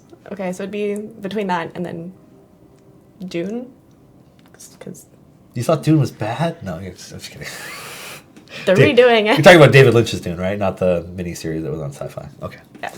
I don't know. I mean, can you call any movie that has Sting in a winged Speedo a bad movie? Yes, you can. I saw an interview with Patrick Stewart where he said that meeting Sting on set, he had no idea who he was. He's like, oh, who are you? He's like, oh, blah, blah, blah. I'm a musician. He's like, oh, you're a musician? Like, what kind of music do you make? Anyways, yeah. They're all listing off bad movies. Bad movies that I love. Guilty pleasure. I have to think about that for a second. Movies that suck that I liked. So I don't know that I have any bad movies that I love just watching over and over again. Like I would consider the Fast and the Furious films a guilty pleasure because they tend to be really stupid, but you enjoy watching them. Battlefield Earth, I would just say, is bad enough that you can't enjoy it even for being bad. The worst film of all time, as far as I'm concerned, is still Wing Commander, with Freddie Prinze Jr. and Matthew Lillard and Checky Cario, because it's just hot trash, and it makes me mad even now when I think about it. And I haven't watched it in over 20 years, but that movie sucked. I don't think it's anybody's one person's fault that it was bad. It's just like that movie still makes me angry, and it's actually a running gag between me and my friends is that every once in a while we will sneak it into somebody's like Christmas presents or something so that it shows up again and they get it again. Like the white elephant. Yeah. Okay. Yeah. Ugh. Bad movies that I like. Oh man. See, I don't feel guilty for liking movies that I like. I'm just trying to think of what's terrible that I like. What's on my shelf? A movie that many people consider to be terrible that I love is Kingdom of Heaven, which is a Ridley Scott movie, and specifically the director's cut of it because it actually has plot and not plot holes. Love that film, but it is not a film that people like very often. So I don't know. It's like admitting to not liking Nickelback or something. I don't think there's anyone who's going to admit to liking Nickelback. Well, Sean has a portrait of him with Chad Kroeger on his desk. I did see that. Yeah, it's hard not to judge that, even though it's fake. Anyways, yeah, the one with Orlando Bloom. Yeah, that's right, Arsenal Magus. It's I don't know.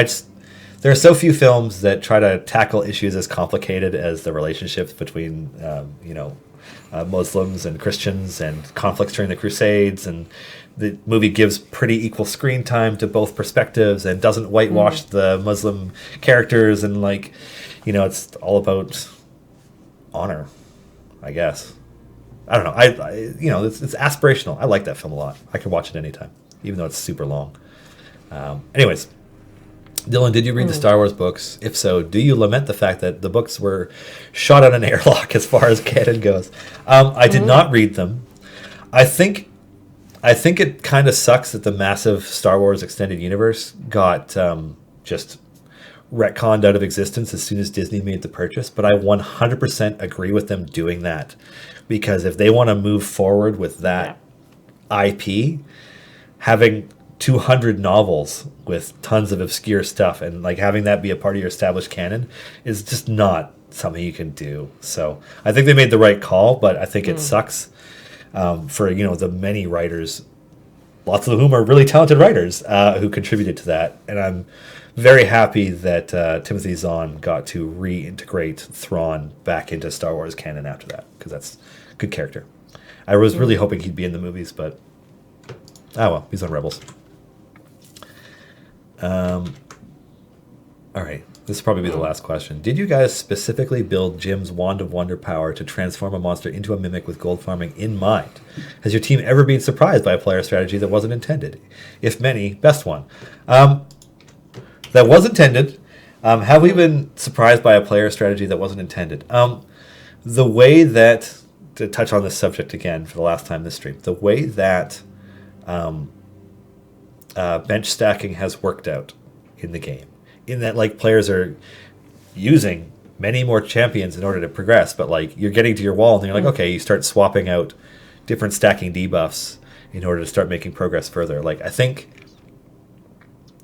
that it was a little unexpected just how much progress that could create. And I'll let Ronan tell you guys how far he gets so that you fully understand how insane that is. Anyways, it's 2:54 by my clock, so we should probably wrap this up. Have happy Thanksgiving to those of you in the Yes. United States who celebrate that holiday. Second Thanksgiving. yes. Second Thanksgiving. Yeah. This has been our show for Thursday, November 28th, 2019. Thank you guys for joining us, especially if you're on holiday. Thank you for tuning in despite being on holiday. Or maybe you're escaping your relatives, in which case that's good too.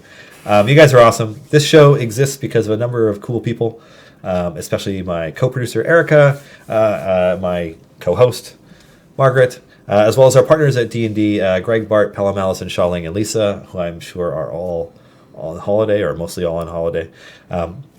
Thanks to Margaret for joining me in this dusty, dry, and cramped quarters that is now actually quite warm. Take care, everybody, and have a wonderful, wonderful weekend. Cheers. Bye, guys.